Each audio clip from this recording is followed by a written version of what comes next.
Bonjour, comme tu le sais, tu as un oral d'anglais à faire bientôt pour le baccalauréat. Cet oral, il aura lieu autour de 4 notions. La première notion, c'est mythe et héros. La deuxième, espace et échange. La troisième, lieu et forme du pouvoir. Et enfin, la quatrième, l'idée de progrès. Alors, ce que je te propose de faire, c'est te donner un exemple d'exposé qui pourra être réutilisé pour son vocabulaire, les expressions que tu vas y trouver. Et c'est à partir de là qu'on va pouvoir travailler ensemble.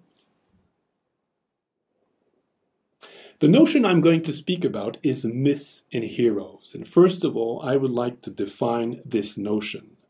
A myth can be defined as a story about gods and heroes. It also can be defined as a popular belief or a tradition.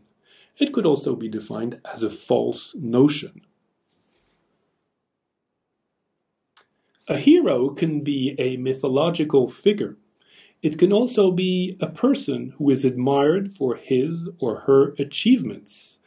It could also be a superhero, like Superman, or a role model or an icon. For example, in the United States, people believe in what they call the melting pot. So, in relation with the notion myths and heroes, my presentation will deal with the question, is the melting pot an American myth? First, I will define what the melting pot is. Then, I will give examples of people who have embodied this melting pot myth. And finally, I will show that the melting pot is to some extent a false notion.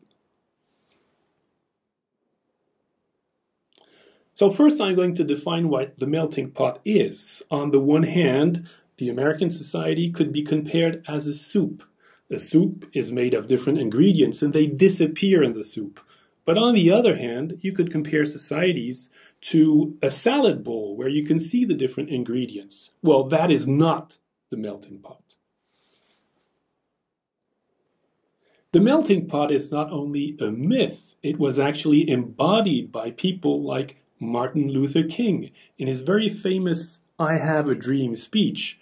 He explained that he was an American like the others. He believed in the melting pot. He just wanted the Constitution to apply to all American citizens, whether they were black or white people.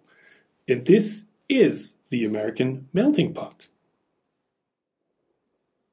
Luther King embodies the melting pot, but some people in the United States argue that very often this looks like a false notion. For example, Little Italy in New York City or Chinatown show that some areas keep their own culture, their own language, so it looks like a salad bowl more than a soup. We could say the same thing about the Mexicans that come in great numbers to the United States. They tend to speak Spanish among themselves. So 2 languages, English and Spanish, that doesn't look like the melting pot, does it? To put it in a nutshell, the melting pot in the United States is probably a myth in 2 different ways. First of all, Barack Obama was elected in 2008, and it shows that Americans believe in the melting pot. A person of mixed blood can go to the White House. On the other hand, in the 70s, people started to talk about multiculturalism. You have to respect different cultures in your country.